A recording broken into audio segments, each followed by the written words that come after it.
Welcome to the Ho-Ho Show. Rated the #1 most listened to podcast on Pluto.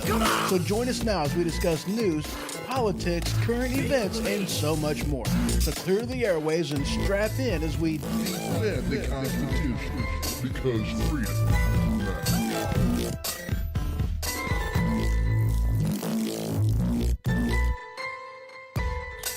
Broadcasting live from the Cottage Studio. Welcome to the Ho-Ho Show, and as always, I'm your host, Ho-Ho. So how y'all's doing? I hope you're doing good. I really do. We got quite a few things to talk about. We really do. We going to be talking about the defense secretary. We're going to be talking about the invasion down at the southern border. We're going to be talking about the 14th Amendment. Things with Trump. Going to be talking about the FBI. Some information on that regarding January 6th. Fetterman, inflation, Yemen, SCOTUS. We got a lot to talk about, but before we get into all that, we got a little bit of housekeeping we want to go ahead and do. So I got a couple things, a few things actually, 3 things I want to talk about on this. So let's see, okay, let's start off with this one.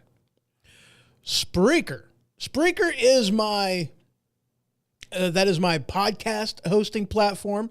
Spreaker.com. The Ho-Ho Show, I guess, is what the URL is. Heck, I don't know. I don't remember. It doesn't matter. But so I've been using them for quite some time. I've been using them. Actually, I got started doing the podcast on Spreaker.com, and I have it under good authority. By listening to Alex Exum of the Exum Experience and the Alex Exum Show, that Spreaker is going to be doing away with the live on there and making it just a podcast, listen later type of a platform, no longer doing it live. I like the live because it gives you the opportunity to, chat with people, and for them to, get involved with the show if anybody's over there, so, I mean, it's pretty stinking awesome. I like that. And I don't know what I'm going to do on that one, because it does, the subscription does cost. However, so that's a thing. And if they're going to go by the way of everybody else, then I might do something different. I don't know. It's going to take me some researching into it, so I'm not exactly sure on that. And hello, Dave, over there in YouTube land. He says, good evening. Happy Saturday night. Yes, man. I tell you what, though, we got snowstorm and just like nastiness outside now. It's like down to 9 degrees, not 19, not 29, 9. At least we're in the positives though. So, I mean, that's a plus. So anyway, with Spreaker's new direction, I don't know when it's actually going to take effect or when it's going to affect me. I don't know. But like I said, under good authority, they're going to be removing the live feature on it. So no more live shows. But, that's not going to stop, the actual podcasting aspect of it. So a little bit of research on that to determine what I'm going to end up doing. A big positive on with Spreaker, though, I do have, they do like, just they send the RSS feed like everywhere. That's why I'm on so many different places with the podcast. And like, basically, you name the podcast platform, I'm on it. Castbox, Podchaser, Podcast Addict, Spotify, Apple, Google Podcasts. You know, like I said, you name it, I'm on it. And that is a huge thing. That's pretty stinking awesome with Spreaker. But, you know, again, yeah, they're going to be doing away with the live function. Dave goes, what? No more live with Spreaker? Yeah, I know. I mean, it's weird. I mean, that's the thing that sets Spreaker apart from the competition. Is, you know, from every other podcast hosting platform, podcast platform, period, is, you know, the fact that they have the live, so you can stream your live show. I mean, making it kind of a hybrid between, you know, radio and podcast, which is something that's pretty stinking awesome. But they also have that ability, and there's not a lot of them out there that do this. Yes, you can rate, you know, and, you know, comment on, you know, the podcast itself, but there's an actual chat in there, which is, you know, again, something that sets Spreaker apart. Pretty stinking awesome. But yeah, this is pretty recent, Dave, with the, you know, with them doing away with the live feature. I mean, like I said, it's not affecting me yet, but it is something that for the past week and a half, maybe, it is impacting other people. So, you know, there is that. Yeah, he says it's been their thing forever. And yeah, it has been. Like I said, I mean, it's the thing that sets Spreaker apart from the competition. So without this, I don't know. I don't know. I'm not sure if I'm going to leave and go somewhere else or if I'm going to stay with Spreaker. I haven't decided, you know. But yeah, I got a chat in here too. Linda, hello over there in Spreaker land. Talking about the live thing, Linda pops in there. She goes, hello. This is actually live. Yes, it is. I tried to update my studio today and it did not change anything. I used the desktop app. Yeah. And that's how it was for me. You know, after listening to Alex's show where he talked about, you know, the live function being gone in his, I brought up my Spreaker studio and of course there was an update. I updated it and the live button didn't go away. So I'm like, let's just test this out right quick. I hit live and it worked. I was like, okay, so, you know, I guess it's still working for me. I don't know what's going on, but you know, Alex was having issues. I'm not. It's just weird. Dave asks, he goes, they have an ETA on when it's going to be gone. I'm guessing no. You know, I mean, you know, like I said, I mean, Alex was having issues. It wasn't working for him. And he was told by Spreaker support that they are doing away with that. So, you know, I'm guessing the next time they update the Spreaker studio, it's going to be gone. That would be my guess. But as of right now, I don't have an ETA on that. Sorry, wish I did. Unfortunately, I do not. So there's that. Now, I have another big one. Okay. So I'm doing a lot of updates with the website. All right. I am moving away from GoDaddy. I'm going to be going over to Odoo. They offer a lot. Oh, well, that like popped up and then went away. The way they presented it to Alex, it was already gone. Yeah, Linda, that's, you know, kind of what it sounded like. That's why I was pretty surprised to see that, you know, it was still working for me. So, I mean, yeah, I was definitely surprised on that.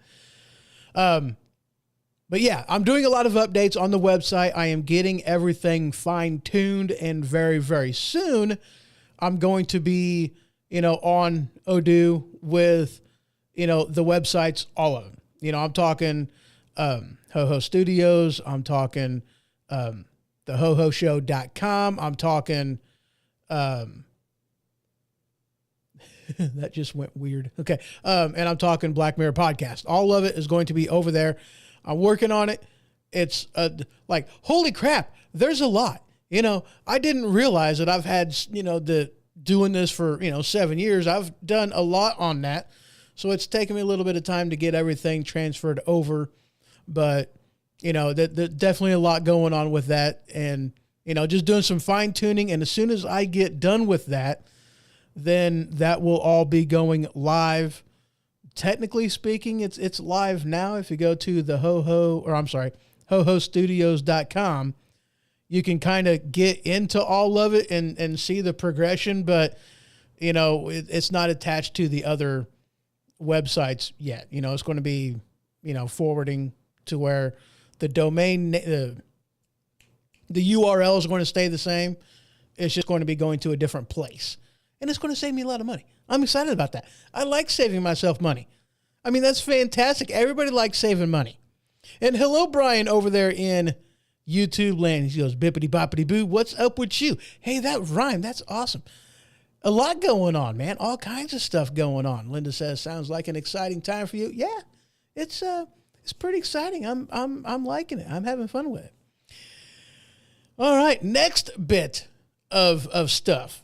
So I had another video get removed from YouTube.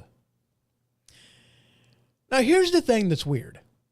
Okay, this video got removed this past Sunday. All right, now if you guys were watching the video, or if you were, in the chat, or if you listening over there in podcast land, then that, somebody on, I think it was Facebook. Somebody on it was either Facebook or YouTube. It was Facebook. Somebody on Facebook shared the video while it was streaming live, Josh, and they removed it immediately, and I guess gave him a strike, which I'm like, that's weird because I'm streaming it on Facebook. I'm like, this is ridiculous, and nothing happened to my video. I've never had anything, get removed from any of the other video platforms that I've used, except, Vimeo, which is why I'm not on Vimeo. It's like, why pay for something that is not a free speech platform whenever I get that from YouTube and I don't have to pay to do all that? So I'm like, I started Vimeo thinking it would be a good alternative platform to use, and it wasn't. It's like, okay, whatever. And then, YouTube having issues with them. But the video that they removed it on Sunday. This past, 6 days ago. You can't read that. I'll read it. The title of the video was Never Forget. I published it, went live the whole 9 yards on September 11th of 2021. So yeah, it wasn't even a recent video. The thing had been out there for 2 years now. It's like, why are you removing it now? I just, whatever.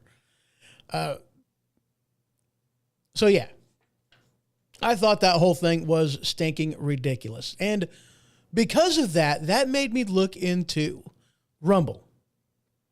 And now, obviously, Josh over there talking about you. He goes, what's up? Facebook don't like me. Yeah, exactly. Yeah, not just talking about that, on what happened. But so that made me kind of revisit Rumble. That's not to say that I haven't been on Rumble. In fact, if you have previously subscribed to me over on Rumble, head back over to Rumble and search The Ho Show, or of course there is a link down in the description below for, that link, thehohoshow, whatever, Rumble. You'll see that it's there. And resubscribe to the channel if you haven't already. Head on over to Rumble and do that.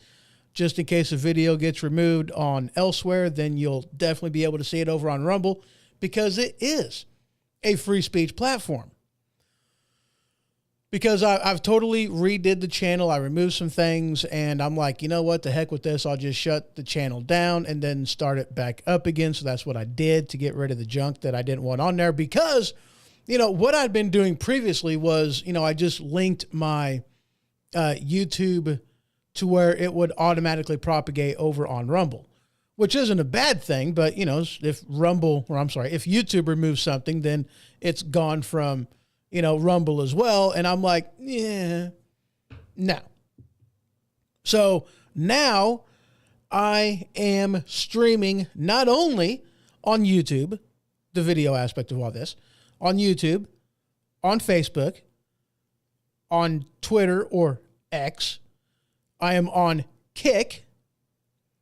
And now I am on Rumble. So I'm live streaming the show to 5 different video platforms. And of course, live for now on Spreaker.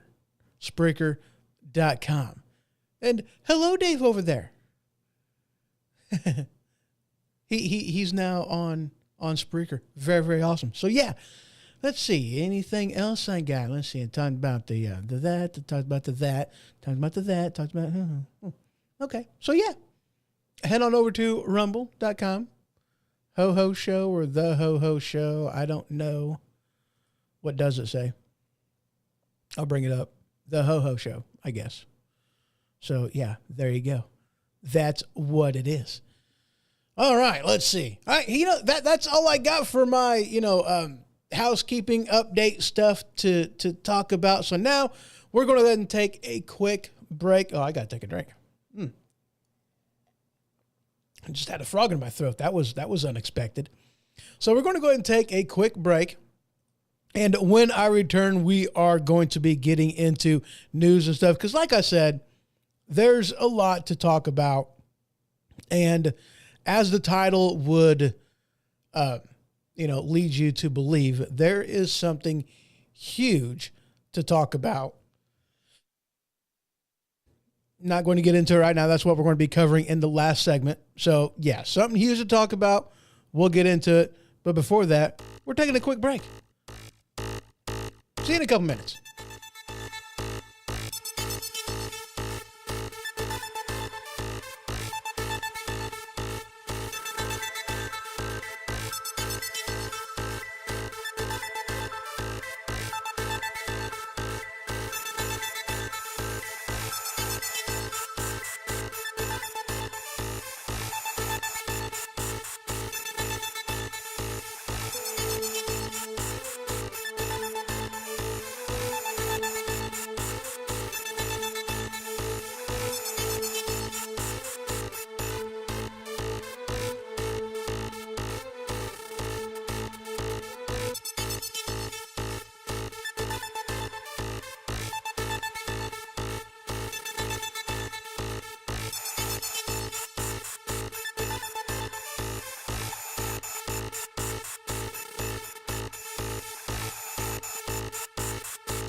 Do you love your occasional Mexican dish or your musical fruit? Are you tired of walking by family members and crop dusting them?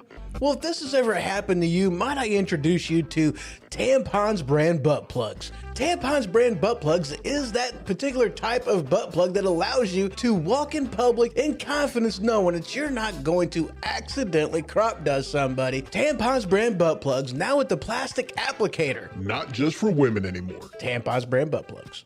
All right, and we are back. Tampons brand butt plugs. All right, let's go ahead and get into it. Like I said, we got a lot to talk about today. We really do. So we're going to go ahead and dive right on into it. This first article I want to talk about is from American Military News. headline, U.S. Supreme Court declines to review Illinois High Court ruling upholding the gun ban. And if I've said it once, I've said it 1,000 times. I really hate how they write article headlines. I really do. I hate, it's worse than Yoda speak, man, isn't it? It is to me. Anyway, I don't like it. Now, I'm going to be honest with you. I'm not overly concerned about this at the moment, and I'll tell you why. Okay. Now, first, let's go through a quick review of what this Illinois gun ban bans. Yeah. Basically, everything. It bans everything. High-capacity magazines. It bans, everything. Everything. Basically, every kind of, AR-15 variant, it bans, everything. The only carve-out in here, which is, who knows if it's an actual carve-out or not, is lever action, pump action, or, bolt action rifles. That's pretty well it. Unless it's a Barrett 50 cal, because they're still like, I don't, you can't have that. You can't have the 50 cal. But, but even still, everything's banned. Let's just put it that way. Everything's banned. Now, they had I think the bill was done last year, banning everything, but they gave people a year to register your weapons and high-capacity magazines and, the whole 9 yards. Even though it was technically illegal, they were still grandfathering people in and allowing them to register the weapon. And, in order to be compliant, that's what you were supposed to do. And the cutoff for doing that was 13 days ago. That was supposed to be done, 14 days ago. That was supposed to be done by December 31st, 2023. Now, of course, I'm sure that anybody following this knows that not even 1% of the FOID card holders, FOID card, the firearm owner identification card, not even 1% of those people actually followed and registered their weapons, because it is extremely unconstitutional. I don't need to have a Harvard degree. I don't need to go to anything to be able to read a single sentence of the Second Amendment that's in the Constitution, the Bill of Rights. I don't have to have, any of that to understand what my rights are. And yes, it is a right given to you by God and is supposed to be protected by the federal government, and of which case, they don't really do that. But anyway, the reason why I'm not overly concerned about why the Supreme Court isn't taking up this case specifically is because they already have on their docket at least one that is pretty much the same thing. Okay, the state of, I think, Minnesota, maybe? I don't remember the state, but there's definitely one, I think two, two court cases right now on the Supreme Court docket that they are looking at and, regarding the exact same thing.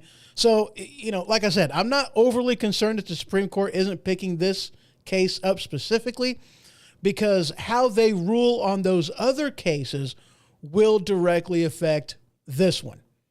So the one regarding, and if I'm mistaken on the state, correct me, let me know.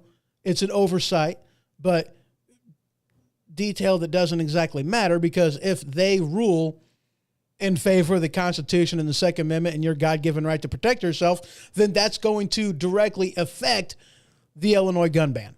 So not exactly an issue, but we're still going to have to wait and see how they do rule on that. Linda put in there, goes, hopefully they do not eventually make me register my pepper spray. Right?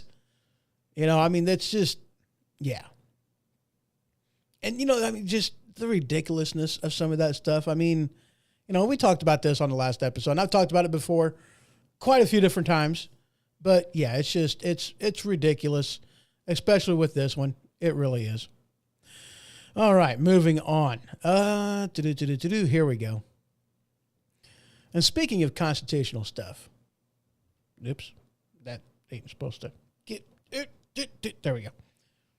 Hi.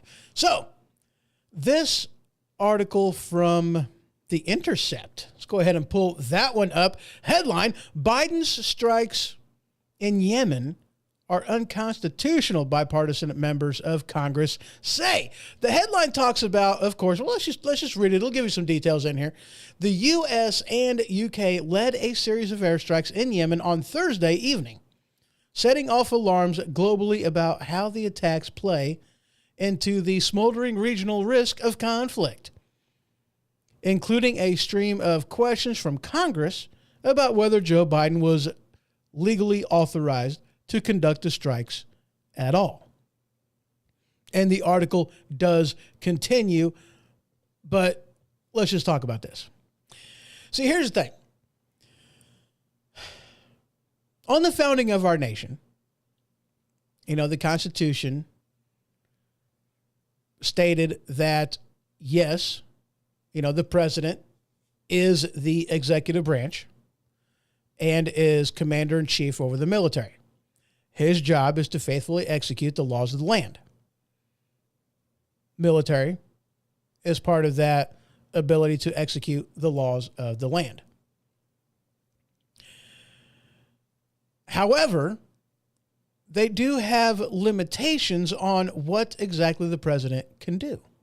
Now, I know that, that we like to ignore those things, but the Constitution is clear on the limitations of that, because the president doesn't just have it in his ability to declare war on any other nation and attack anybody. He doesn't have that power. He doesn't have that authority at all.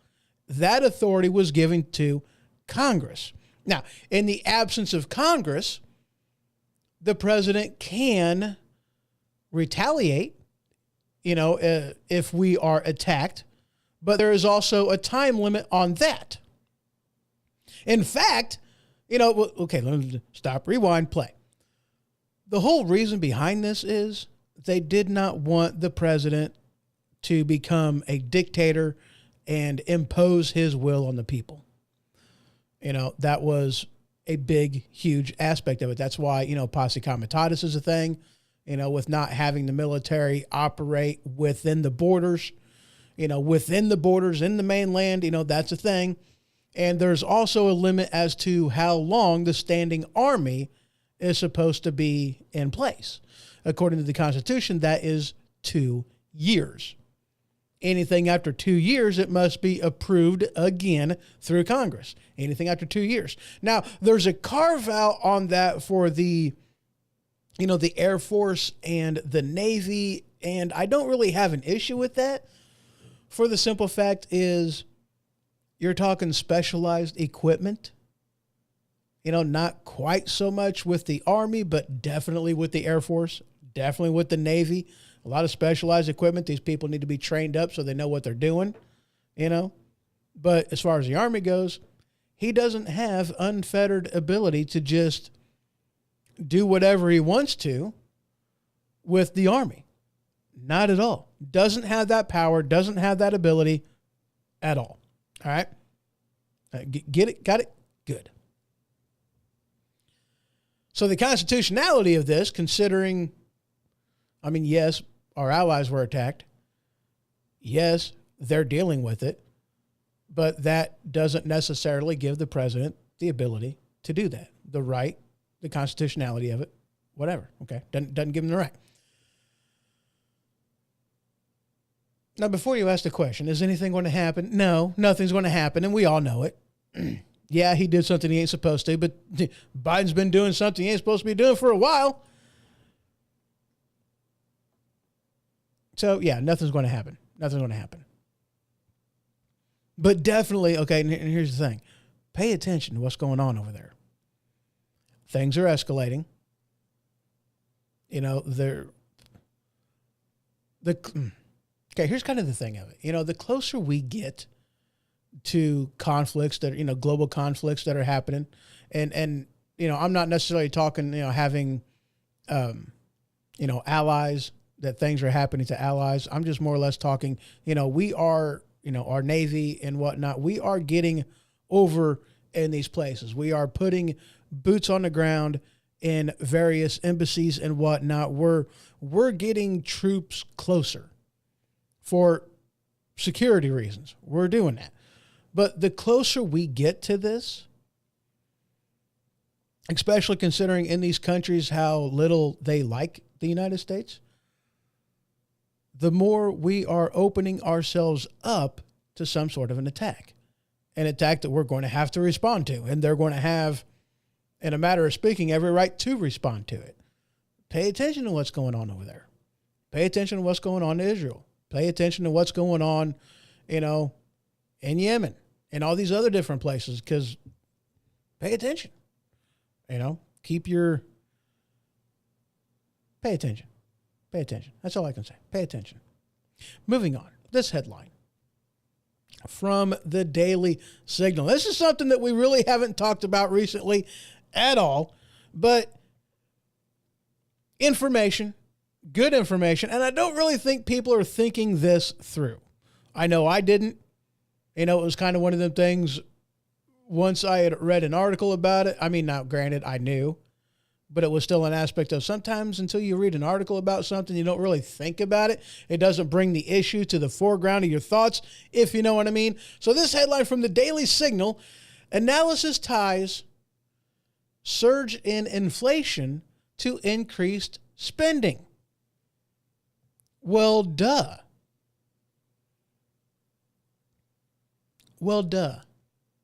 You see, the only thing that can affect inflation, truly affect inflation, the only thing, and there's only one thing, that's government spending. I mean, think about it. How many trillions of dollars did they just throw at people, throw into the economy, throw at businesses, throw at their, you know, their pork interest? How much money did they throw out, you know, starting with the COVIDs? They have been spending and spending and spending and spending and spending, and our debt is now over, what, $34 trillion? Holy crap. That's huge. But with all the people that they booted out of the workforce,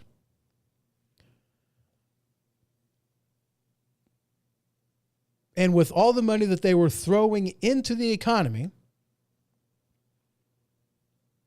given to people, giving to businesses, yeah, inflation was going to go up.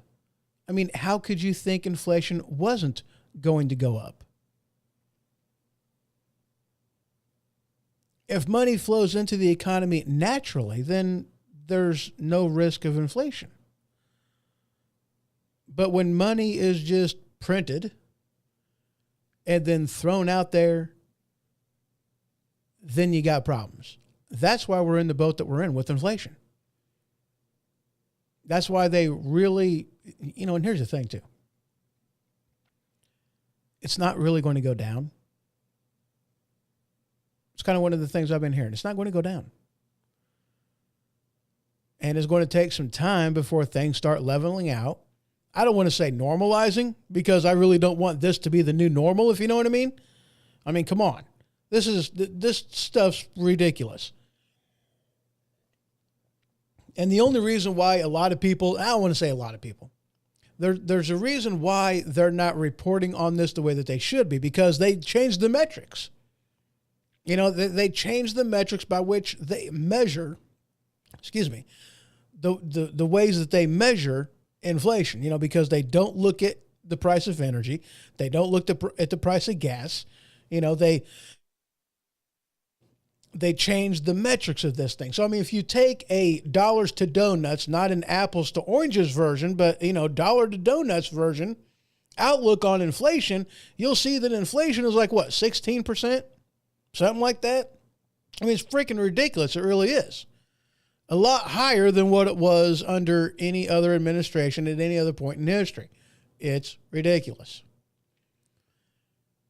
And it's only a matter of time before, let's put it this way. All right. There's only so much you can do to hold up a house of cards. There's only so much you can do. Now, ain't nothing going to happen during Biden's presidency. It's not going to collapse under Biden. They're going to do everything in their power to keep everything afloat. They're going to. Ain't nothing going to happen under Biden. But you can bet your bottom dollar as soon as a Republican gets into office, it's done. They're going to let it happen. And they're going to blame the Republicans on it, even though, yeah, a lot of it may have happened underneath Donald Trump, and I don't like that fact. Didn't want him to do it at all. But to say that it was continued under Democrats, it wasn't just continued. It was skyrocketed under Democrats. I mean, holy crap. Again, the amount of money is, hey, looky there, over in Rumble. Hello, Dave. He says, okay, Dave Canyon here on Rumble. It works pretty decently so far. Awesome. I'm glad to hear that. I have to have the window up in the, over on Rumble because the chat doesn't go into my restream chat. So I gotta have that up. So, other than that, I'm liking it. It works fine. I'm liking it. Really am. So anyway, let's go ahead and continue. What article was I on? Oh yeah, that one. So yeah. Inflation, it's a thing. It's here. It's going to be a while before things go back down. And here's the thing though too. I want you to think about this for a second.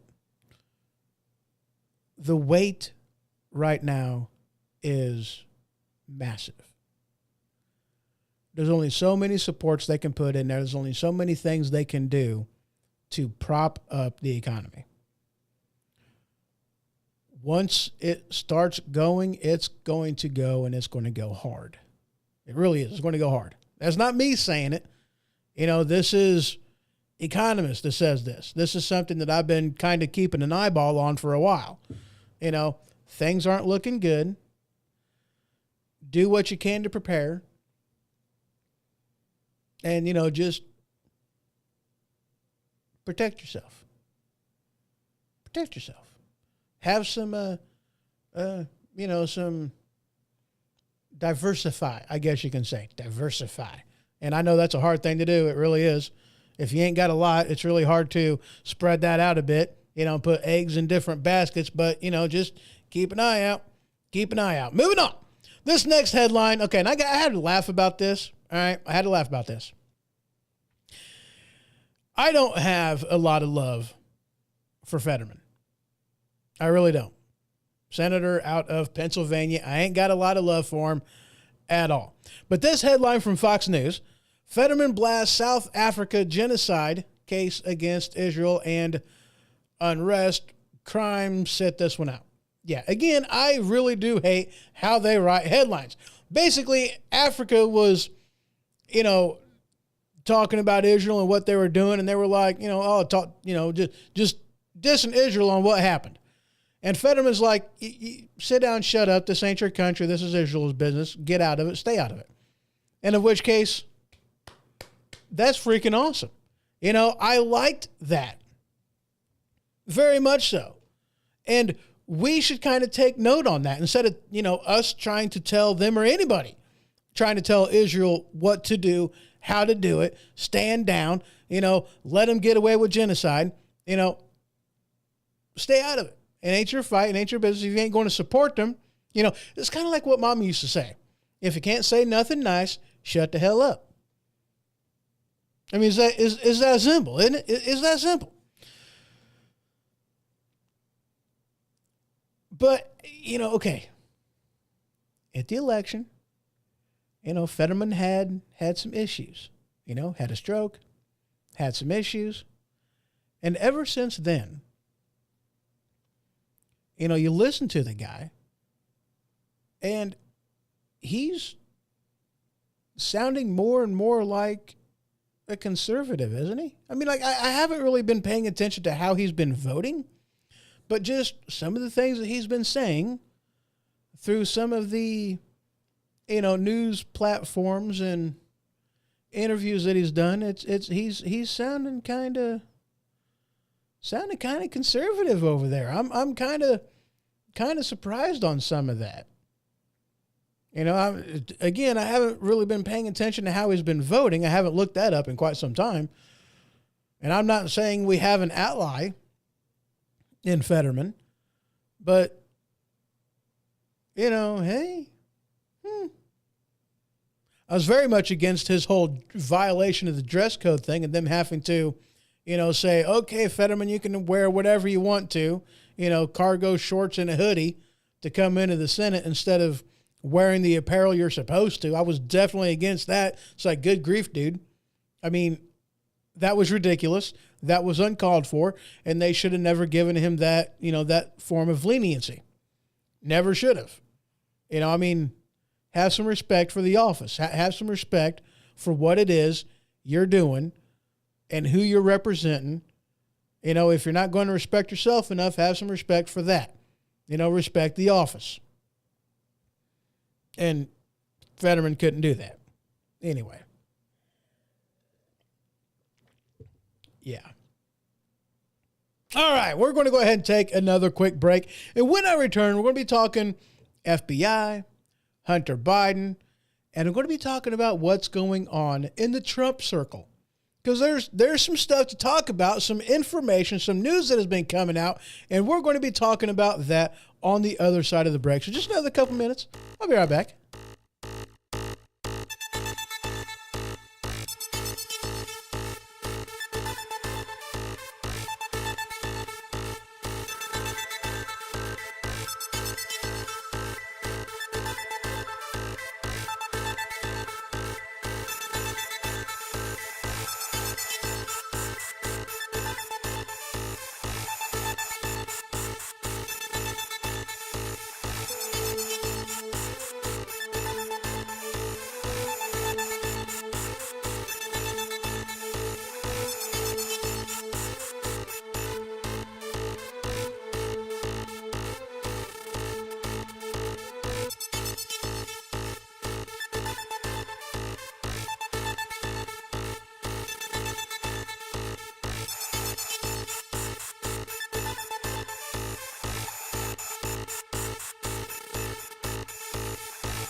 Have you ever been so full of it your eyes are brown? Have you ever sat on the toilet but nothing comes out? Is a box of frosted shredded wheat just not doing the trick? Well, have I got the ultimate solution for you? Tide Pod Brand Colon Cleanse. See, Tide Pod Brand Colon Cleanse is that particular product that will break through the sphincter like the Kool-Aid Man through a brick wall. Oh yeah! No more irregularity, no more cramping, just good old nice flow. That's right. Tide Pod Brand Colon Cleanse. Please use responsibly and use at home. This is a fast-acting product now available in Tropical Punch. And welcome back. Yep. Very good. All right, so yeah, we got some stuff to talk about on this one. And it looks like there's some articles that didn't make it into the thing. That's kind of weird. I know I put it in there.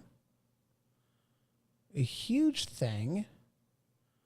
Several huge things that don't seem to be in here. Scrolling down just to, there it is. Okay, for some reason it wasn't in there. Anyway, all right, let's go ahead and get into it. So this first article I want to talk about is this one from the Daily Signal. Oop, I got to turn that off and go into, and there we go. Headline, bombshell. 200 undercover FBI assets at U.S. Capitol on January 6th. Congressman estimates. Again, I really hate how they write articles, but, hey, whatever.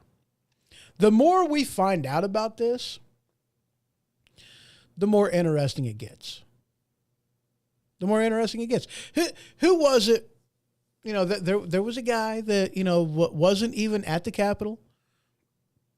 None of his communications regarding it pointed to any type of guilt, and they sentenced him to 20 years. And they even acknowledged that the guy did absolutely nothing wrong, but he was a political adversary and went to prison. A political prisoner in our own country. And that one was blatant, on your nose. There is no arguing it. In fact, the Democrats didn't argue it. They acknowledged, yeah, he didn't do anything wrong, but we're still going to throw him in prison for 20 years because he ticked us off. That's more or less what it amounts to. And the more we're finding out about this, and I mean, granted, we knew. Of course we knew. But the more that's coming out, the more obvious it is that, yeah, something's going on here. We need to pay attention to it. This is kind of ridiculous. Moving on. Now, I'm sure y'all have been paying attention to, Hunter Biden and the whole fiasco that's going on. And boy, howdy, is it ever a fiasco. I mean, to say this stuff has gotten ridiculous is it's an understatement, isn't it? It's an understatement, all right? So, Congress subpoenaed Hunter Biden to testify in a private closed-door interrogation, to question him about things, all right? And Hunter basically refused. In fact, he had a press conference outside on the day that he was supposed to be inside testifying to Congress in that closed-door meeting. I guess he had said that I'm only going to be doing a public hearing. I'm not doing a private one. Now, the difference is, in a closed-door session, you have, I guess you can say it's a lot less structured. They actually have the ability to question. Everything is on the record. And, it's all above board. But, they have, I don't want to say unlimited time to question, but, they really have the ability to get down into the nitty gritty and really investigate it, truly investigate it. All right. But in a public hearing, it's kind of structured. People are given their this many minutes to ask a question. And a lot of the times you get more of grandstanding and less questions. And it's really harder to get to the truth and the crux of things in a public hearing. It seems like a lot of these people, the congressmen, they would much rather get their 5 minutes of fame or 2 minutes, however the case may be, instead of really getting into an issue. They're more interested in sound bites than facts. It's just kind of one of the things that separates it. So yeah, it's a good idea to have a private, behind closed doors, on the record interview, allowing Congress to truly get to the bottom of what's going on and everything else. All right.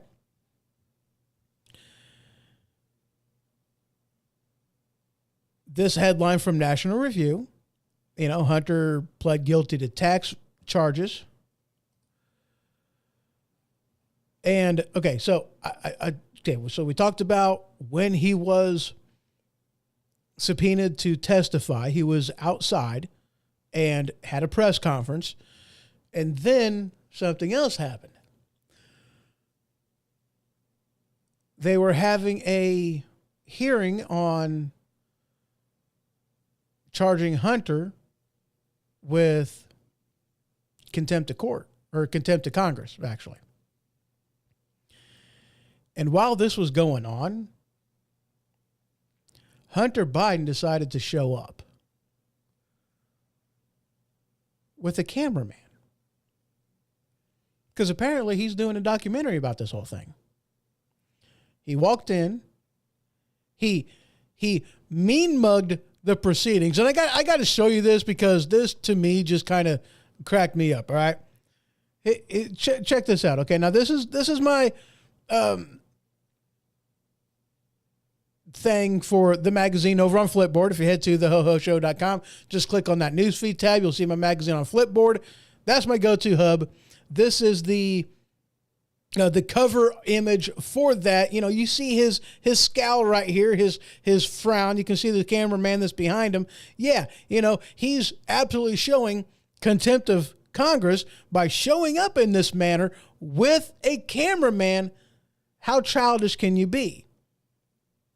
And I guess he's trying to swing this as something, and it seems like it is backfiring on him, making Hunter Biden look less like a victim and more like a privileged, arrogant ass. And that's pretty much what he looks like. I mean, I don't know what he looks like to you. To me, that's just what the guy looks like. And whenever Marjorie Taylor Greene stood up to, talk, he got the F out of there. He did not pass go, did not collect $200. He went right for it. He was gone. Okay, he was gone. Now, here's the thing, okay? Before you ask the question, is anything going to happen, I'm going to answer that. Because it's obviously no. Ain't nothing going to happen. Nothing's going to happen. He's Joe Biden's son. He's the son of the president. Ain't nothing going to happen. Yes, it would be political suicide for, if something were to happen, it would be political suicide for the person that went after him. It would be political suicide, I guess, for Joe Biden to pardon his son for anything. But the bottom line is, see, here's the thing. Hunter knows where the bodies are. They're not going to allow anything to happen to Hunter. Nothing's going to happen to Hunter. He ain't going to jail. He ain't going to prison. Ain't nothing going to happen. They're going to protect him. Because the Biden Family Syndicate, the Biden Family Crime Syndicate, they have to protect him. He knows where the bodies are. And in turn, the entirety of the DNC and the deep state, let's just face it, ain't nothing going to happen to him. Ain't nothing going to happen. Ain't nothing going to happen. As ridiculous as that sounds, ain't nothing going to happen. Linda put in and goes, Hunter in the pictures looks like he is pouting, and about ready to have a tantrum. Doesn't he, though? I mean, he does. He looks like he's having a tantrum. He looks like he's pouting. I mean, like, dude, I'll tell you what. Let's look at this picture again. Let me bring this up again. All right, take a look at that. Yeah, that's a pout face. I mean, man, I remember getting in trouble or getting told no on something, and I remember pouting. I remember having my pout face. And I remember Mama calling me out on my pout face. But boy, howdy, this guy's got a really good pout face. In my heyday of my youth, I wouldn't have been able to pull out as good of a pout face as this guy's got. I mean, come on. That's a good one, man. I got to give it to you, Hunter. That's a really good pout face. You did it, man. Two thumbs up. You did it. You did it. So yeah, ain't nothing going to happen. Nothing going to happen at all. Yeah, the House Rules Committee to consider Hunter Biden contempt resolution next week, setting up a floor vote. So.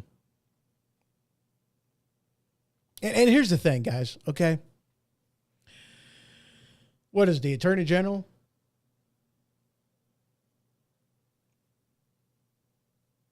They're not going to go after him at all. But here's the caveat, though. You see, Congress has authority that was granted to them by the Constitution. They have the power of oversight. There's already been a hearing, a Supreme Court case and a ruling on it that basically says that if they have the power of oversight, that power is meaningless unless they have authority to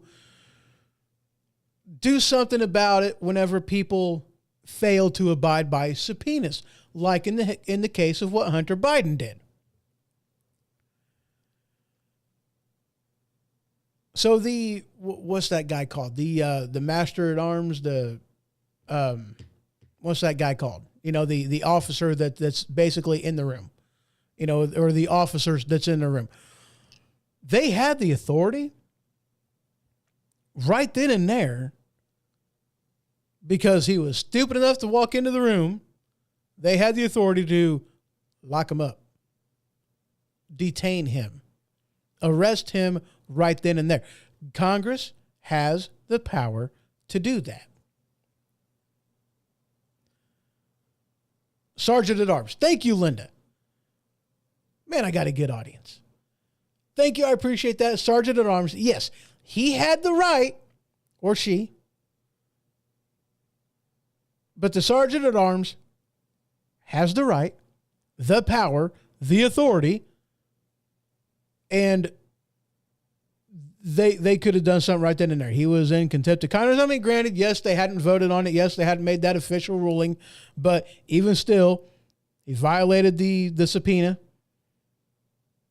And I believe that the speaker, if I'm not mistaken, could have take him into custody. They could have done that. They had the authority. They had the ability. They could have done it. They didn't. They're trying to do the right thing. They're trying to do the right way. In which case, like one of my previous episodes, fight fire with fire. Sometimes you just got to stoop to the, when Democrats are making all the rules, then Republicans need to play the game on the field that they're at. Instead of trying to play, checkers or trying to play baseball on a football diamond whenever your opponents are, wearing football jerseys and pads. You can't be upset at them whenever you show up in a baseball jersey and go, you can't do that. Well, sometimes you got to play the game the way they're playing it. And the Democrats are making all the rules right now. Why don't we just start playing the game the way they're playing it? That's what I'm saying. Moving on.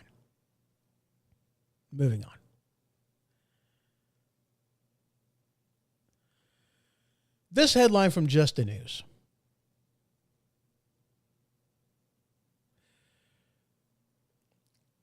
Now, this is going into, Trump's legal battles and what's going on here. Let me clean up my tabs right quick, get rid of some stuff. So that's what I do during my breaks is, I'm getting my articles together I am pulling up the things I'm going to need for the next segment. That's what I do. That's why I do the breaks. That's why I keep them, that's why I keep them nice and tidy. And then that's why I do that, because it helps me out. It helps me out. All right. So let's start off with this article again from Just the News. Now, y'all are familiar with what's going on with Trump. Okay. The whole being removed from the, being removed from the ballot in a lot of the, Colorado, Illinois is talking about it. Michigan's talking about it. A lot of different places are talking about it and or has already done it. All right. Removing him from the ballot. And they're claiming that the 14th Amendment is, all powerful. It is self-explanatory that, you don't actually need the, Congress. Well, okay. You don't actually need somebody to be convicted of the crime to punish them for the crime. Because that's the thing. They're using Section 3 of the 14th Amendment to say that, insurrectionist, he is not able to become president. And so we're going to remove him from the ballot, even though the fifth section, don't you dare start playing. Don't you dare start playing. Okay, good. Even though the Section 5 of the 14th Amendment says that Congress has the ability to write the law and to, punish people for this. And in which case, in order to punish people for something, you got to be accused of it, indicted for it. You got to be, there's got to be a trial, and then you got to be convicted. And what's going on is basically they are giving him the punishment of a murder charge without there being a murder. Not even that there was a murder and they just haven't, done anything about it. But in this case, there wasn't a murder. There's not a missing person. Nothing. And they're charging President Trump with an insurrection, even though Trump has not been charged with an insurrection or rebellion. But nobody has been charged or is being detained for insurrection and rebellion. I mean, that's what they're claiming, that, there was a rebellion, there was an insurrection. But like I said, nobody is being charged with it. And of all the charges against President Trump right now, insurrection and rebellion is not one of them. So yeah, everybody knows all of that stuff. Now here's this headline. From Just the News. It's like the third time I've mentioned that. Anyway, this headline, Trump 14th Amendment challenge organizer arrested on tax charges. And then here's this one. From PJ Media. The plot thickens in the Fani Willis corruption allegations. The plot thickens. What's going on?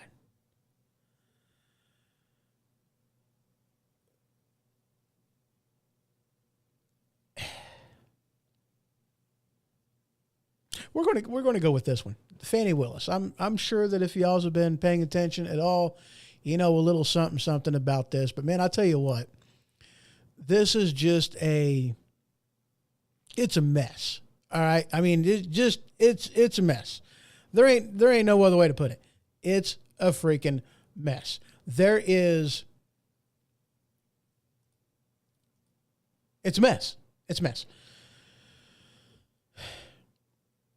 I guess one of the people that she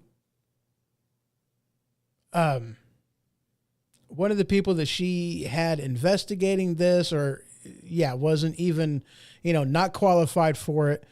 He is making, or at least billing, so much money. In fact, he billed a 24-hour. Okay. He did a bill for 24 hours working on the case, and of which case it's like, no, nobody's going to be doing, 24 hours straight working on one case. And yeah, just, fraud in that is absolutely ridiculous. And I guess what he's been charging, how he's been charging it, everything. But the person doing this, and here's where a lot of the corruption issues are coming from, is Fani Willis had an affair with this individual. They were charging for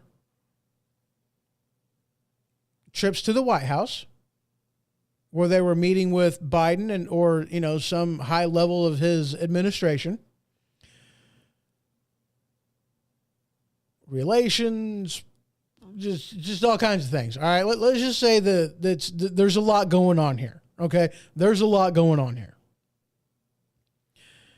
She's having an affair with this guy. This person's related to that person, the in-laws of another person. I mean, there's a lot of connections going on. And the White House, even though they may want to claim that they're not involved, they don't have anything to do with this. There's meetings, and of which case, vacations that was taken that they charged for and got the government to pay for. Yeah. A lot of things going on here. A lot of information is coming out. A lot of things are being tied together. And let's just say it looks really, really bad for Fani Willis and everybody connected with this.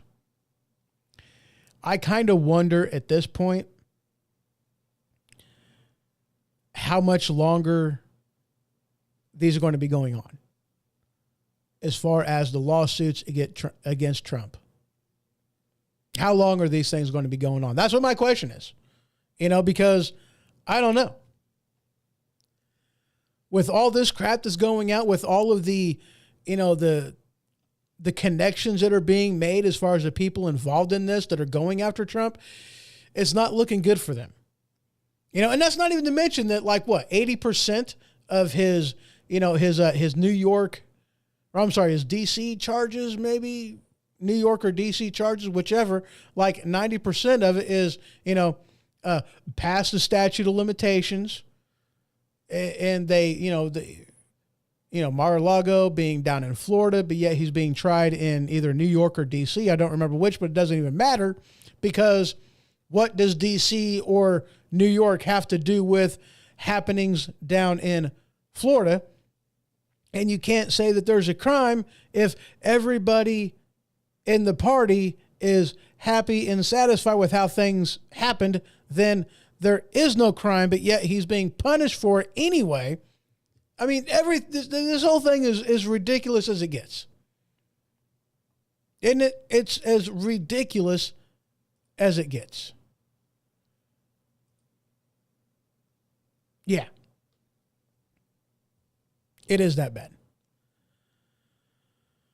So I really don't know how long this is going to continue. I don't know how long they're going to be doing this for. I don't know.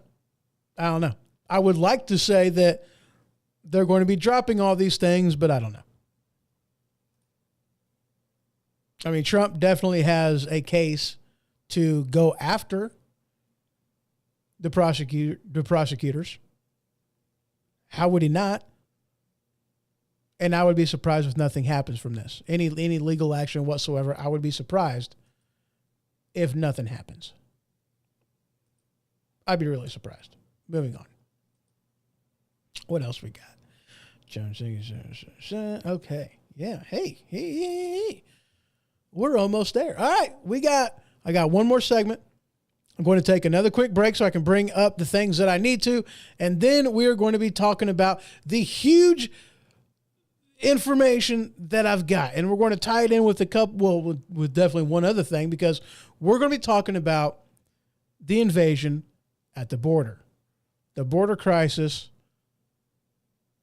That's what we're going to be talking about next, right on the other side of this. Just a couple more minutes. I'll be right back. This is going to get interesting.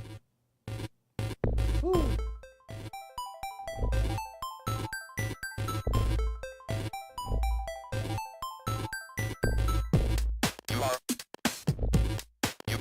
correct. You are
correct.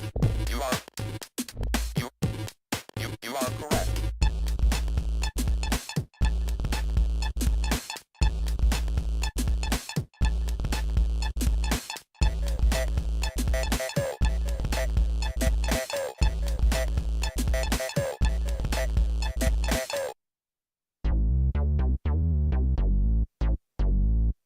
Have you ever had an ailment that a normal over-the-counter remedy just couldn't fight? If this is the case, then boy, have I got the solution for you.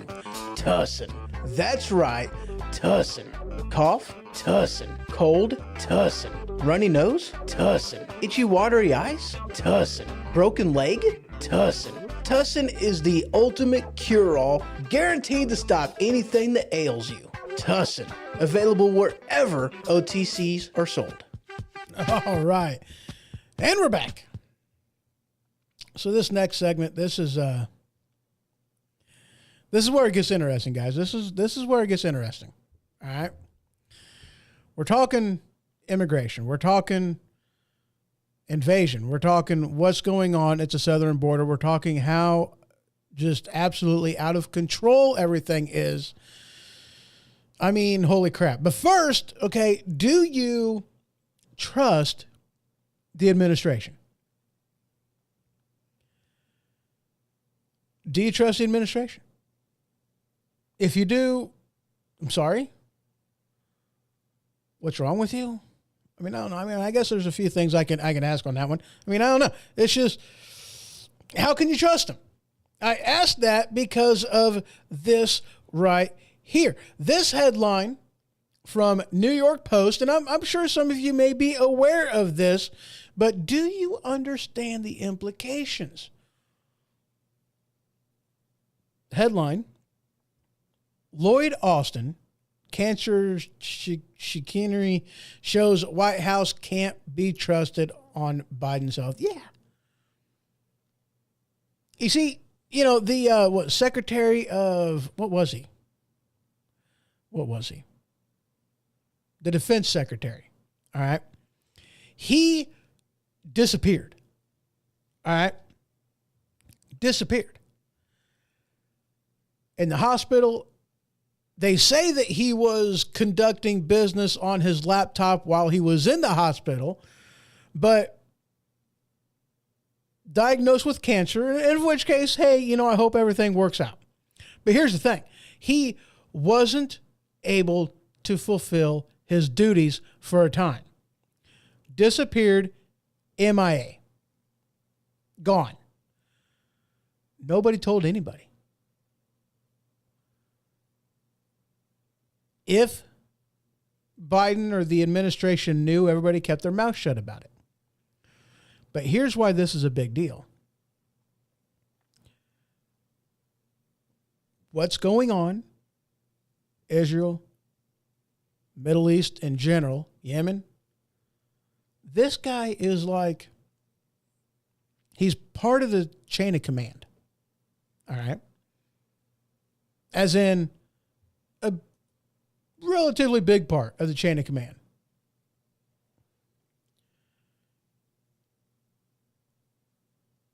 So in a time whenever we got some real things going down, real things that are happening, military actions are going down, bombs being thrown, and the chain of command is broken. Was there contingencies? Was there something that was done to fix what was going on? We don't know. Nobody knows.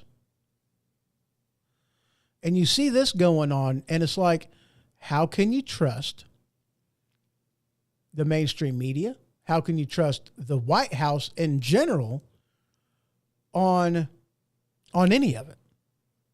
You know, how can you trust them to be honest with you over Biden's health?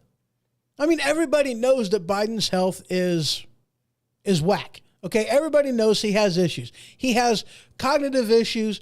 You know, everybody knows this. It's not a secret. And Dave puts in here, he goes, isn't there a deputy that can stand in when he goes to the hospital or any other type of emergencies? I'm sure there is. You know, I mean, just like whenever if something happens to the president, you know, he hands his power and authority over to somebody else while he is unable to, perform his duties. All right. That's a thing. And that's a thing all over the place. However, you got to tell people, you got to tell somebody, you got to let them know when there is a break in the chain of command in order for these things to be patched up. Because otherwise, as far as his, people that are under him that reports to him is concerned, they're reporting to Lloyd. And of which case, if Lloyd is MIA, then where's the message going to? Nobody knows. That was part of the problem. Nobody knew. And if people did know, they were remaining so hush-hush about it that nobody knew. That's why there's a problem. Said also, whenever Mayor Pete took a leave of absence and no one knew, he was gone for quite a while, wasn't he? I don't remember on that one. I don't remember. I have to look into that. I'll have to look into that because I don't remember. But this one, I mean, he's, Lloyd Austin, a big part of the chain of command. When things are going to hell in a handbasket and he's MIA. A break in the chain. Nobody knew anything. I mean, and here's the thing too. They could have smoothed this over. They could have reported that, oh yeah, by the way, whenever things started coming out that, yeah, we knew what was going on. Yes, he was a part of the chain of command, but, we had this figured out. There was no break. There was no, cause for alarm. Everything's fine. They could have said that. And if they would have said that, nobody would really have any issues about it. But they didn't. Instead, they played stupid. They played dumb. We have no idea what's going on, So, yeah, like I said, issues. Issues, issues, issues. And the First Lady is like, oh, Biden, he's having no issues. And in fact, Joe's age is an asset to what's going on. Now, look, age aside, and I really don't care. All right. You look at, a Dave Pacino goes, Mayor Pete took maternity or paternity leave when he and his husband adopted a child. Yeah. Oh, Pete Buttigieg. Yeah. Didn't they have, I thought the people were aware of that and they had all that taken care of. I could be wrong on that, but that's what I thought at the time, that was the case on that. Yeah, he took maternity leave or paternity or whatever it was. And, but they did what they needed to make sure that there was no issues. That's what I thought. I could be wrong on that, but that's what I thought. I'll put, I could be wrong on that, but that's what I thought. But anyway, now look, as far as Joe Biden's age goes, you look at, Bernie Sanders. All right. He's old too. He's older than Biden. All right. But that man is still sharp as a whip. I don't agree with his politics, but there's nothing wrong with his cognitive abilities. Ain't nothing wrong with it. The man's just sharp as a whip. Ain't nothing wrong going on upstairs. He's fine. No signs of mental decline. But whenever you look at Joe Biden, there are obvious, blatant, in your face signs of mental decline. The man has issues. The man has issues. People were afraid of Trump having his hand on the trigger. And they're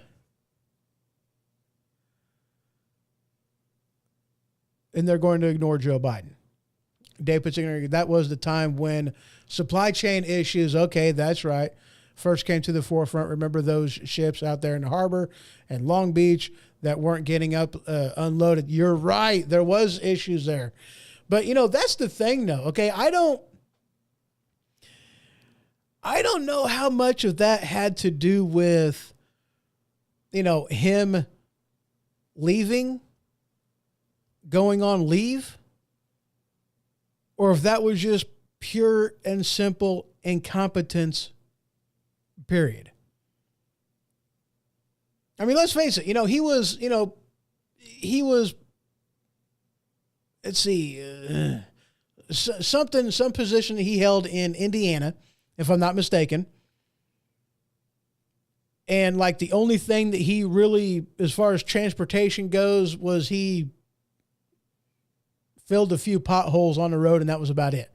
And I can tell you from, and I'm sure you're aware of this, being a truck driver, roads in Indiana freaking suck. 70 freaking sucks. It seems the more they try to fix it, the worse the road ends up getting. Miles upon miles upon miles of 70 screwed up, still bad. It's like, holy crap, But yeah, I remember those supply chain issues, but, like I said, I don't know how much of that can be contributed to him leaving or just sheer incompetence, because the man wasn't qualified to do the job that he was given. Definitely wasn't qualified. Don't care about anything else. You can have whatever sexual preference you want to. I don't care. You can have whatever job you want. I don't care. Are you qualified? Can you do the job? And Pete did not live up to expectations. Not at all. And now let's move on to this immigration issue.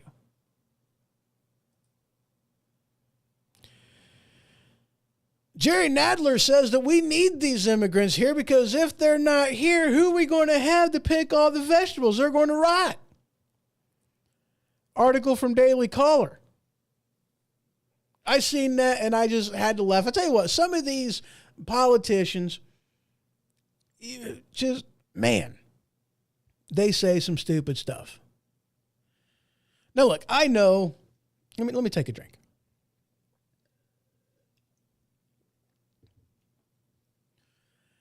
This is a problem, the immigration problem.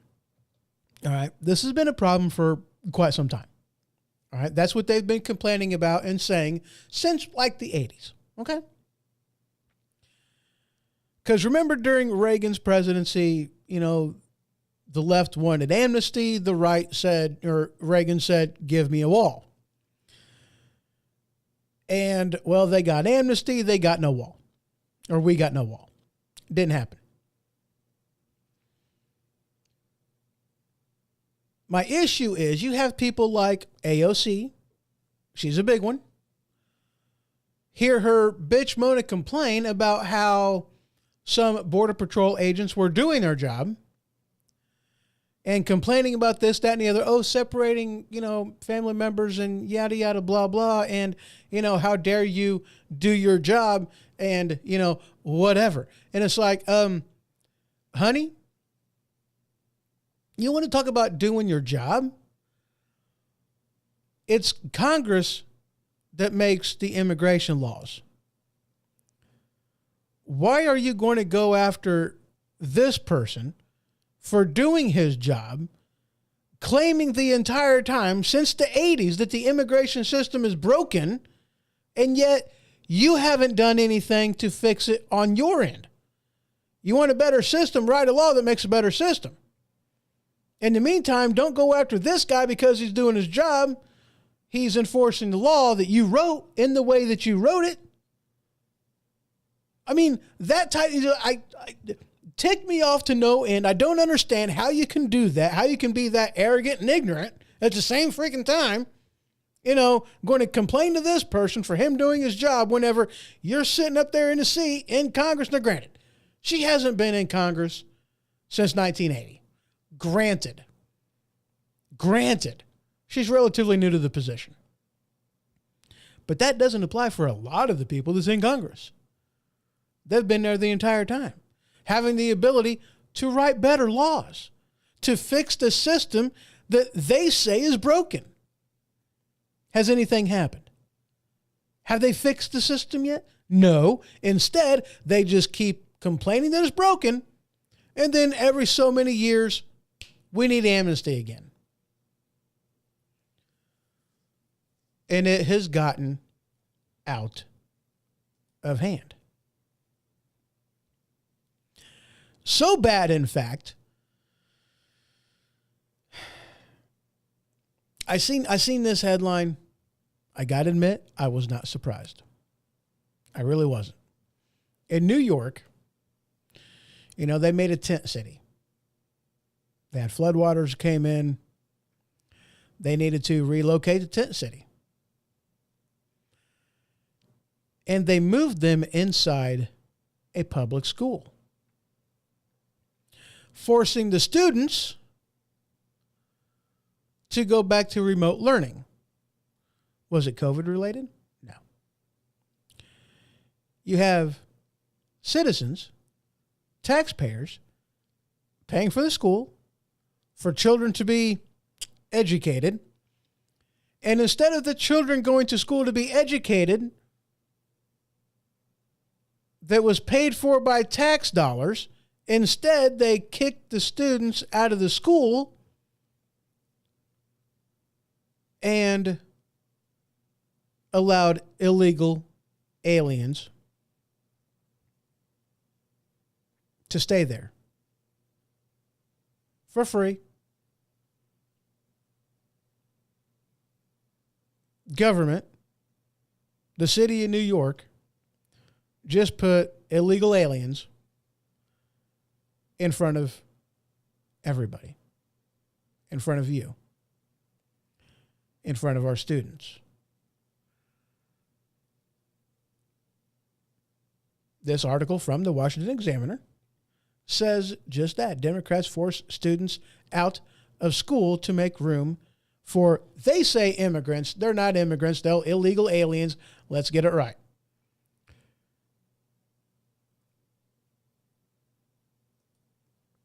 This headline from Fox News: New York City Democrat demands Biden close the border after illegal aliens displaced daughter from high school. Not fair to us. And no, everybody should be upset about this. I mean, everybody should. Every person in New York, especially in New York City, your tax dollars is going to pay for all this, pay for the government school system. I ain't going to call them public schools because, I ain't going to do that. They're government schools, not public schools. And yet, it's okay that this happens.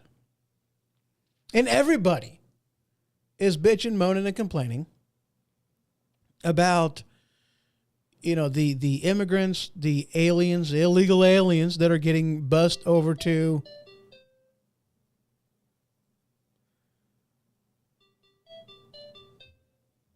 hold on a second. Let me send a text message right quick. I hate it whenever that happens. I'm getting a phone call. I'm live. I'll call you back.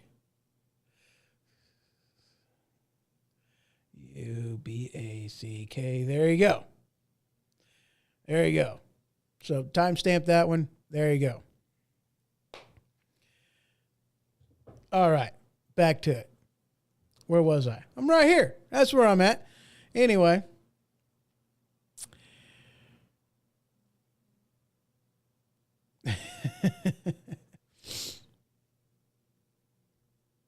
Especially in New York, people should be ticked about this. Absolutely, people should be ticked. Let me clear up. I got a lot of tabs open right now. Let me clear up some of these so I can, kind of find what I'm looking for a little bit easier. Did that one. Did that one. Okay. But we got a lot of people that are complaining about how many immigrants, how many aliens, I keep using that wrong word, how many aliens, illegal aliens, are getting bussed into their cities. I know New York was complaining about it. I know Chicago was complaining about it. A lot of different cities are complaining about it. All right.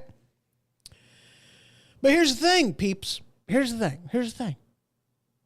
One, they're asking for it. I mean, they are. I didn't say that Illinois can be a sanctuary state, Chicago to be a sanctuary city. I wasn't asked, but that's what ended up happening. I didn't get asked at all. They didn't ask my 2 cents. They didn't care what I thought. Linda put in there, she goes, I actually had a dream once that a busload of illegals were dropped off on my acreage and allowed to take over whatever they wanted and camp there. Yikes. I guess my subconscious is wondering, where are they going to put everyone? And you know what, Linda?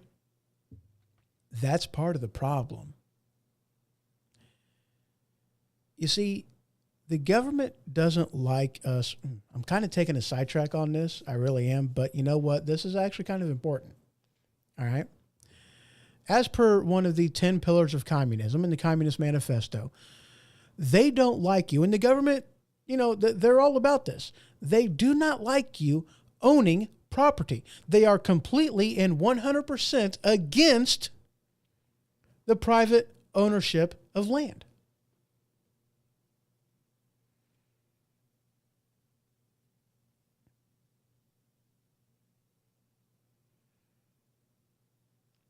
Dave put in here, goes, isn't illegal aliens redundant? Are there legal aliens? Shouldn't we just call them aliens or illegals? Kind of. I don't know. I mean, that's hilarious. I like it. I like how your brain works, sir. That's funny. But anyway, that's back to Linda's comment. Okay? They don't like you owning land. Okay, one of the 10 pillars of communism is the abolition, as in to abolish, to get rid of private land ownership. That's why you have like BlackRock buying up so much property, so much land. That's why they're building up instead of building out. That's why they are wanting everybody to basically, go into apartments and, multi-family homes, That's why they're doing that. That's why they've been driving up the price of houses to make it to where the average everyday person can't afford it. They want you to do that because they do not like the private ownership of land. And whenever the government owns the piece of property, and this is happening in state parks, public schools, and all kinds of other places. And here's the thing though. It's like, what state is it? I think it's like, is it Montana maybe? That well over 50% of the land in that state is owned by the federal government. I mean, that's ridiculous. And here's the thing. If the federal government owns the piece of property, which I am totally against, but I'll talk about that here in a second, then they can do with it whatever they want. If they truly do abolish the private ownership of land, that means they can put these illegals wherever they want to, and there's nothing you can do about it.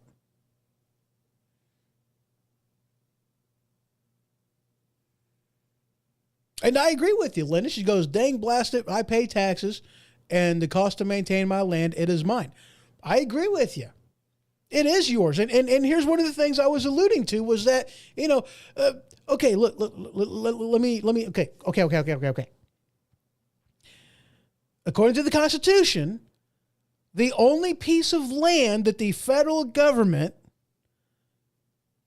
has the ability to own is D.C.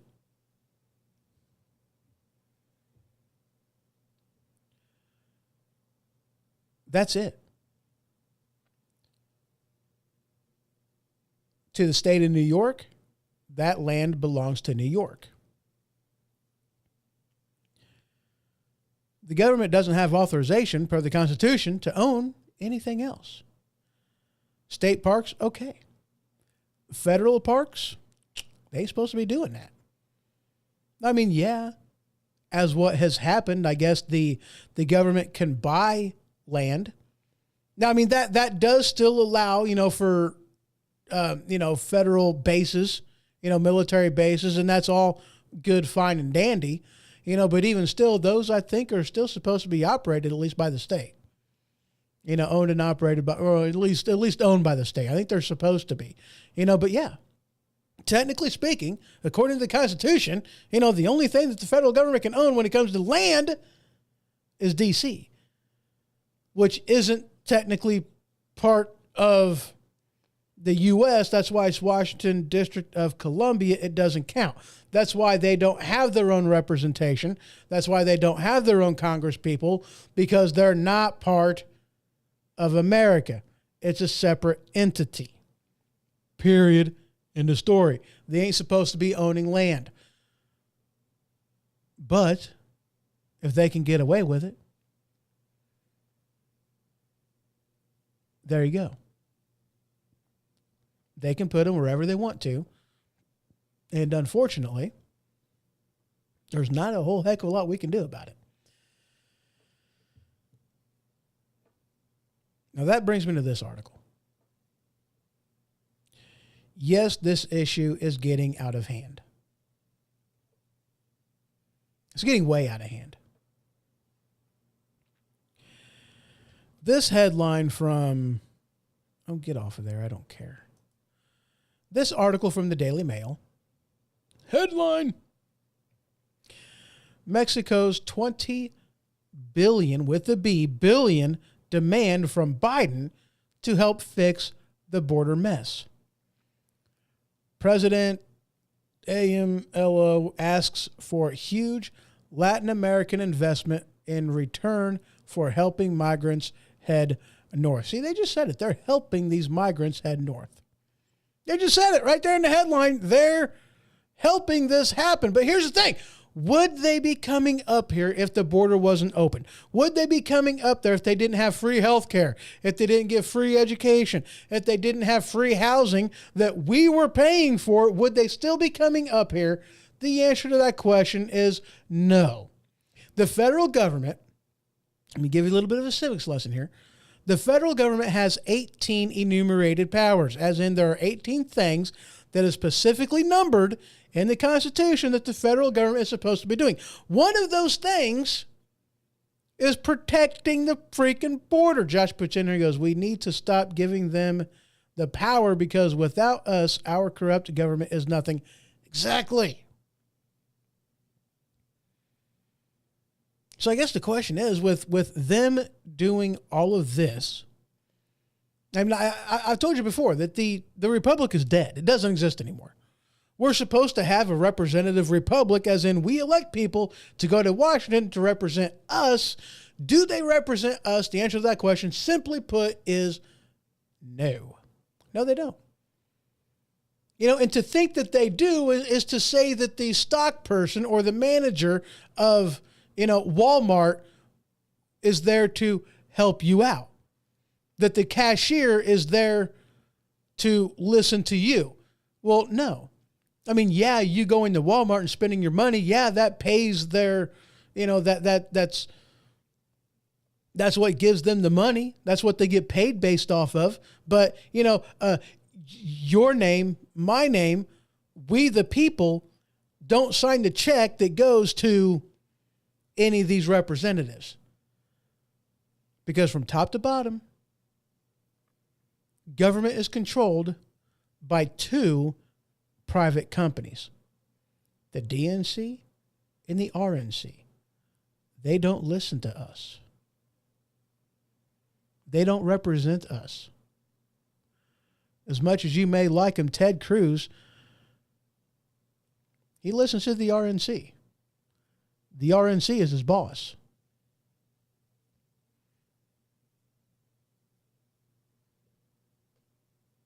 Why do you think they hate Trump so much?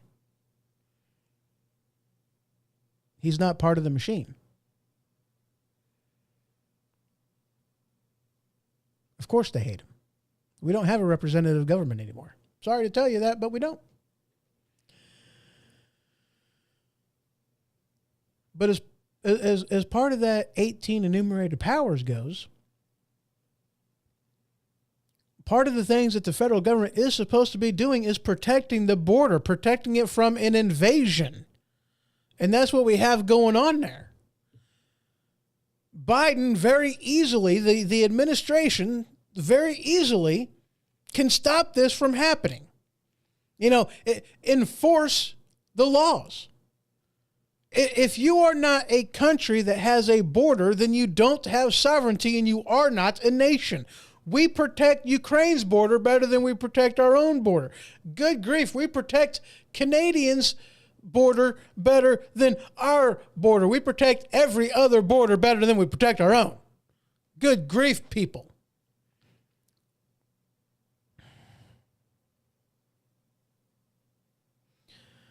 The wall between East and West Germany is better protected than our own southern border. Let that one sink in. Am I being hyperbolic? Or am I speaking truth?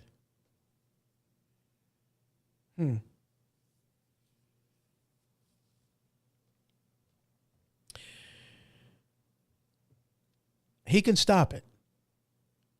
Hell, he's the one that orchestrated this entire thing. What did he do the first day he was in office? Well, he got rid of the stay in Mexico. He got rid of all that crap that was actually working. We are...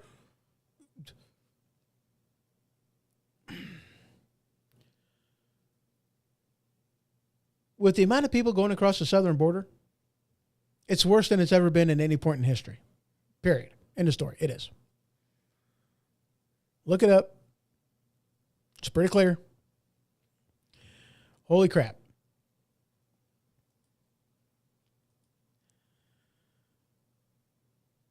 And it's about stinking time that people are getting fed up with it. Now, I hope you're holding on. I hope you're sitting down. I hope you understand what I'm about ready to tell you.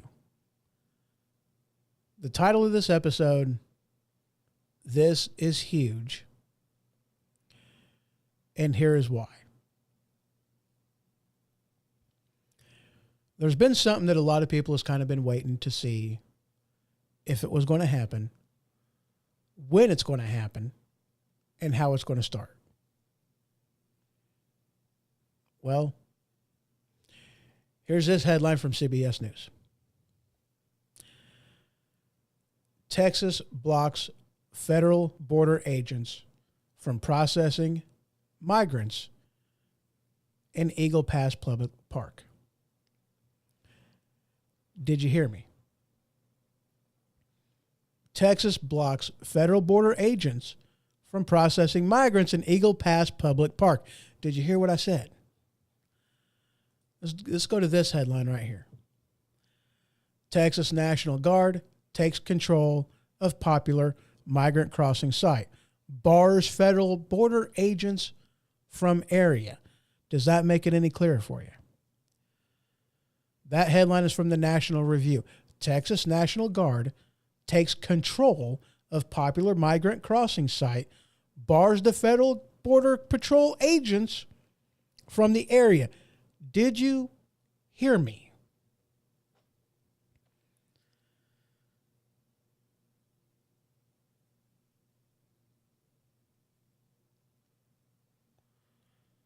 We've been saying for a while, a lot of people, me included,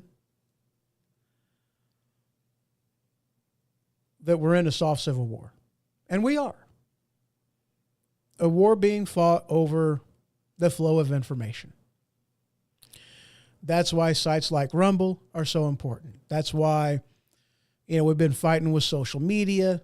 That's why, what Elon Musk did with Twitter was so huge.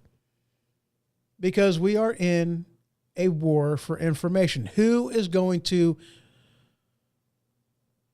have the freedom of speech? Who's going to control the narrative? Who is going to control the flow of information? And right now, you got the heavy hitters that are all in control of it. Linda put in there, goes, Texas simply cannot hold anymore. And you're right. Do you guys realize that, with Governor Greg Abbott, one of the things he was doing was putting people on buses and sending them all over the place. Chicago, Martha's Vineyard, over to everywhere. That's one of the things that he was doing. And they got so pissed at him that the federal government was actually talking about putting up a border wall. But not at the southern border. Not at the Mexico-Texas line. They were talking about bordering up Texas from the rest of the interior of the United States. That's what they were talking about doing. Oh, are you kidding me? That's basically what they were talking about doing. How ridiculous is that? You're not going to control the southern border. You're going to let them come in. You're going to let them flow in. You're going to do that, but you're not actually going to protect the border. You're going to bar Texas from, letting Chicago deal with their policies of, being a border state or being a sanctuary city. And the same with all the other areas. You're going to do that, but, you're not actually going to do something to stop the flow of illegal aliens. And Texas finally said, we have had enough. The National Guard took control of a popular migrant crossing site and kicked the federal government out. If you ain't going to do your job, we're going to do your job for you. I love it how, in the case with the 14th Amendment, saying that the 14th Amendment is self-enforcing. There doesn't have to be a trial. There doesn't have to be a conviction. We can just prosecute however we want to prosecute it. If we want to interfere with democracy, as the Democrats claim that they love, then why isn't Texas able to defend their own border? Instead, you have the federal government going, oh, no. You got to take down that razor wire. You got to, you can't close this fence. You got to open it up. You can't defend your border. You're supposed to be defending the border. We're not going to, we refuse. Texas has finally said, we've had enough. It's the government's job. The federal government's job. They're not doing it. Texas is having to do it for them. And like I said, it's on. I don't know how this is going to play out. I really don't. I don't know if Governor Greg Abbott is trying to make a statement, is trying to, impress upon the federal government just how bad it has gotten. Because it has. There are places down in Texas that is worse than a third world country. It's bad down there. Linda put in and goes, I have seen Eagle Pass residents interviewed saying that supplies and accommodations for their citizens are being given away. Yeah. And that's something that we're having going on, is the federal government Okay, this is where I'm going to throw a little bit of explicitness in here, okay? The federal government has told you and me, fuck you. We don't care that you pay taxes. We're going to do everything we can to help out the illegal aliens. You know, they want to claim... No. I'll leave that one for later. They don't care about you and me. They don't. We pay taxes. Where's our tax dollars going? Foreign countries. Paying for gender studies in Pakistan and Afghanistan and wherever the hell they did that at. You know, we're giving money away to like 196 different countries globally. We are defending the border of Ukraine while ignoring our own. We're giving Ukrainians weapons of mass destruction while taking away yours and my right to keep and bear arms, even though it says it shall not be infringed. They go above and beyond on doing that anyway. They don't care about the American citizen. They care about the foreigners. They care about people of other countries. They care about illegal immigrants. They don't care about you. They don't care about me. They don't care about any of us. Now, the left and the right agree on this. The right wants cheap labor. Cheap labor forces and keeps wages low. Who does that hurt? Well, it kind of hurts everybody. That's one of the things that the right wants. They want the cheap labor. But the left really, really wants the cheap labor too, though. It hurts minorities. Primarily, it hurts minorities. The left primarily wants... You ready for this one? The left primarily wants voters. We've talked about the Great Replacement theory on previous episodes. This isn't a theory, ladies and gentlemen. It's not a theory in the least. It's a fact. It's what they're doing. They are replacing you. You see, a few years back, maybe a couple more than a few years back, it was during President Trump's presidency. There was a census going on. And the president said, okay, you want to have a census, but there's got to be a question in there on whether you are a legal resident or not. And they fought tooth and nail on this. They said, no, we're not putting that question in, or it doesn't matter. Because the census isn't about legal citizenship. It's about population who lives in the area. That's what it's about. Well, here's the thing, okay? The more people in an area, the more tax dollars can be flowed into said area. But here's the thing. Where did the tax dollars come from? It comes from citizens. So why is it that the American citizen is more on the land to pay for everything that the non-citizen wants is beyond me. I don't know why they do that, but they do. Well, they do that for a very specific reason. We'll talk about that here in a second. But that's what they want. Because with you have this high taxation, well, there comes a time when people get fed up with this.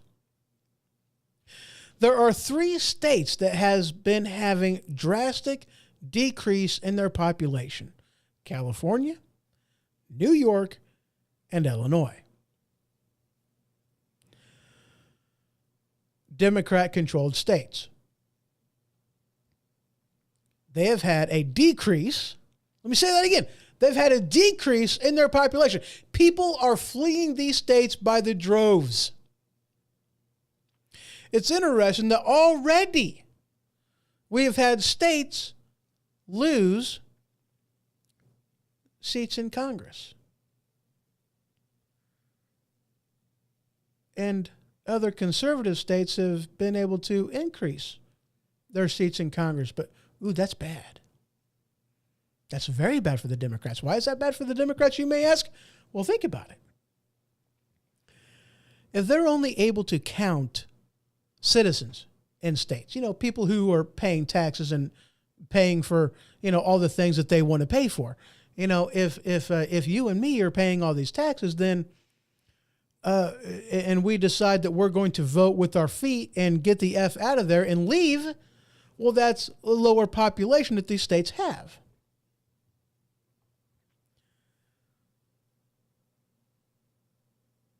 Linda put in there, Idaho has seen record numbers of Californians move here, and now we have a housing crisis because of that. Yeah, Florida is in Texas, both the same way. They're having housing issues because of the migration.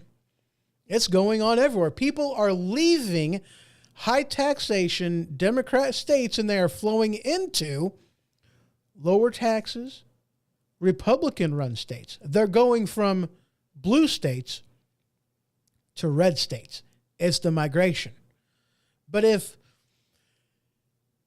your representation is based off of the census, and if the census is only counting legal residents, as it should, because we're the ones that are paying all the taxes, then, well, that is really bad for Democrat cities, Democrat states. It's really bad.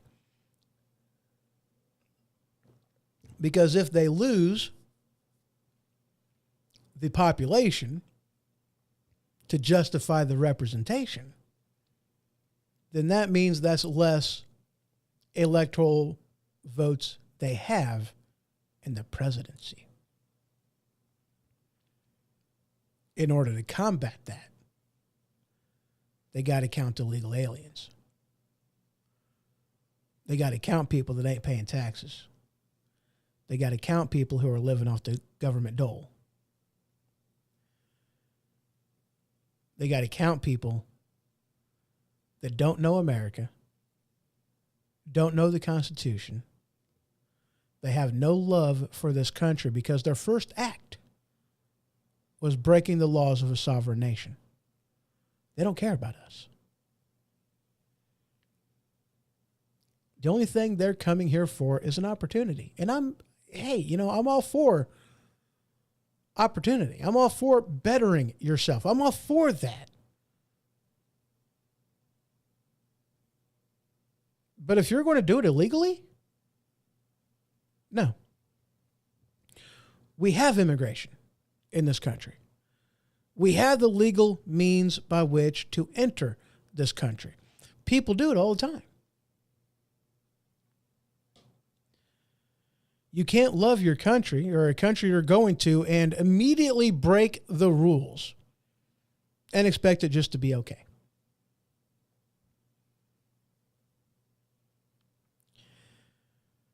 Pay attention to what's going on down in Texas.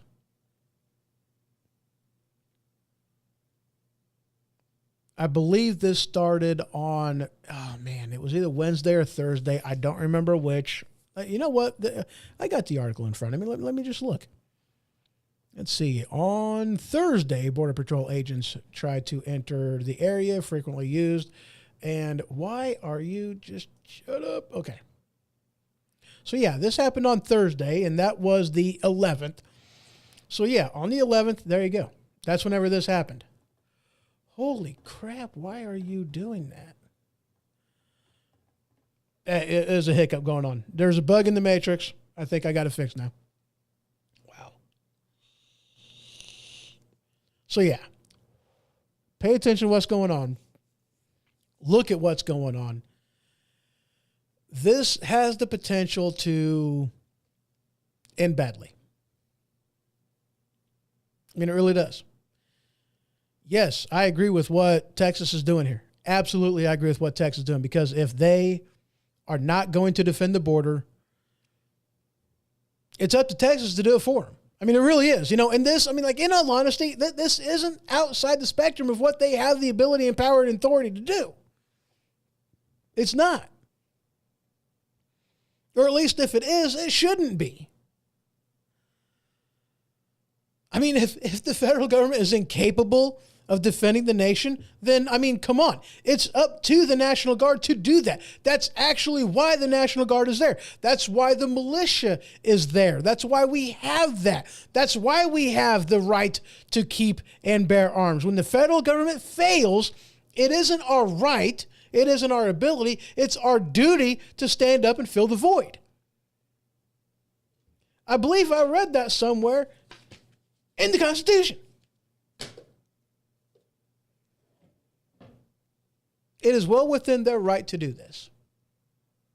But the question is, how's it going to play out? Because I don't know the answer to that. I don't know. I really don't. Dave puts in and goes, got to run, big boxing match on ESPN. Great show, J-Man. See you next week. Did you see any of the videos I sent you about Biden? I know I seen one of them. There was another one I needed to look at. Lena puts in there, he goes, this has the possibility of turning my dream into prophecy. Yes. Oh, by the way, Dave, see you later, sir. I do appreciate you stopping by. You are amazing, as always. So yeah, I'll see you next week, man. Good having you at the show. Good talking to you. I appreciate it. But yeah, this has the potential to turn bad. It really does. Just going to be flat out honest with you. This has the possibility to turn really bad. So guys, that's all I got for you today. That is it. Head on over to thehohoshow.com. Very, very soon I will be having, everything transitioned over to, Odoo, and everything will be up, running, and going. Subscribe to the newsletter. I'll be getting that going whenever it happens. If you have already subscribed to the newsletter, then I have already ported that information over, and you will not have to resubscribe to the newsletter. However, just things are changing. I'm almost done with it. You can actually see it now, but if you go straight to thehohoshow.com, you're going to see the old page. You're not going to see the new stuff yet. You kind of got to do a roundabout way of going to hohostudios.com, and from there you can navigate all through that site. Everything's live. Everything's going. I just haven't attached the domain to the proper pages yet. I haven't done yet, except with Ho Studios. Anyway, y'all have yourself a great one. Again, I appreciate y'all stopping by, and I'll see you next time. This has been The Ho Show. For more information, you can head to thehohoshow.com. And for the merchandise store, you can head on over to stinkpickle.com.